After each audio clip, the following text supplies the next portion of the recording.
Bonjour, voilà, je m'appelle Emmanuel Maminck, je suis géographe et mon domaine de recherche ce sont les migrations internationales. Et dans ce domaine-là, je me suis intéressé à différents thèmes, les transferts migratoires par exemple vers les pays d'origine.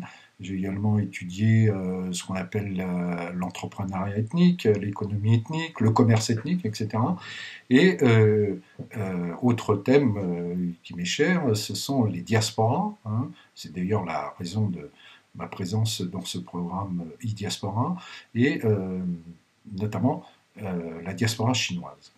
Alors, dans ces recherches, au fond, depuis plusieurs années, je m'intéresse à une question qui est celle de la création, au fond, hein, de mondes propres par les collectifs migrants et, en l'occurrence, les collectifs dispersés, hein, comme les diasporas. Alors, qu'est-ce que c'est qu'un monde propre? Un monde propre, c'est évidemment pas un monde où on a fait le ménage, hein, c'est plutôt un monde qui est approprié, en quelque sorte, approprié au groupe considéré. Alors, cette création de monde propre s'exprime à travers celle d'un espace et d'un temps qui sont singuliers et donc propres au groupe considéré. Et ce qui est à retenir là, c'est que cet espace et ce temps sont les dimensions a priori à partir desquelles les collectifs se donnent, au fond, ce qu'ils considèrent comme leur extériorité, hein, c'est-à-dire le monde qui les entoure, sur le plan matériel, mais aussi social. Donc, dimension a priori à partir desquelles ils se donnent leur extériorité matérielle et sociale, mais aussi dimension a priori qui configure la façon dont ils s'identifient, c'est-à-dire euh, leur être en tant que sujet. Alors voilà donc le cadre très général dans lequel se situe mon enquête là, et il s'agit d'une enquête exploratoire, et j'insiste sur ce point parce que les résultats évidemment sont loin d'être définitifs et demandent à ce qu'une recherche, une nouvelle recherche soit entamée. Alors, dans ce cadre très général, je me suis intéressé dans cette enquête-là à la façon dont les usages de l'Internet euh, pouvaient affecter, au fond, les spatialités et les temporalités du collectif dispersé, et là, en l'occurrence, donc de la diaspora chinoise. Alors, très rapidement, quelques mots sur les critères que j'ai retenus. Alors, le premier critère, c'est que j'ai retenu les sites qui sont euh, créés par et pour les Chinois de la diaspora. Donc, ce qui fait que j'ai écarté un certain nombre de sites qui s'adressent aux Chinois de la diaspora, mais qui ne sont pas créés par eux. Je ne rentre pas dans le détail, ça serait trop long.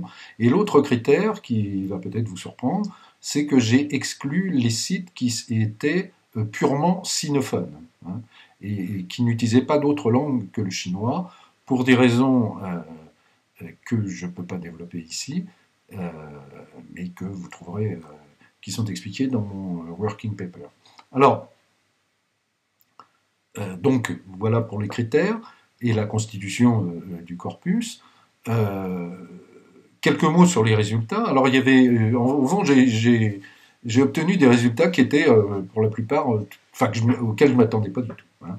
Alors, le premier résultat, c'est que le site non purement sinophone, hein, est en fait un site très majoritairement anglophone. J'ai pas trouvé de site en espagnol, par exemple, ou en italien, ou dans d'autres langues des pays d'installation. Alors j'ai trouvé une petite dizaine de sites en français, mais en cherchant vraiment beaucoup. Autre, donc, voilà, donc des sites purement anglophones, et, enfin très majoritairement anglophones, et qui sont situés dans des pays du monde anglo-saxon, en quelque sorte, et par ordre décroissant d'importance, les États-Unis, le Canada, hein, qui regroupe la très grande majorité des sites, puis après la Grande-Bretagne, l'Australie, la Nouvelle-Zélande, l'Irlande. Alors donc, le résultat surprenant, c'est que le web diasporique chinois est en fait un web diasporique anglo-saxon. Donc premier point. Alors, autre résultat inattendu, mais qui est d'une certaine manière lié au précédent, c'est que la carte de localisation des sites ne correspond pas du tout à la géographie de la diaspora chinoise.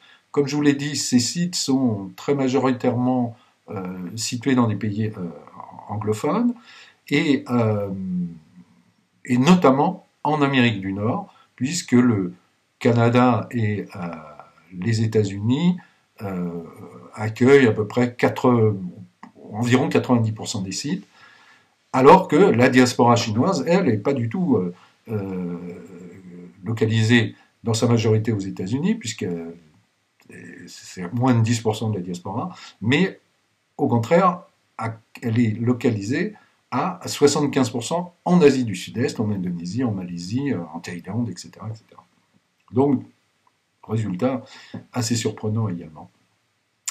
Bon, il y a d'autres éléments qui seraient intéressants à souligner, mais je crois que je serai un peu trop long. Merci.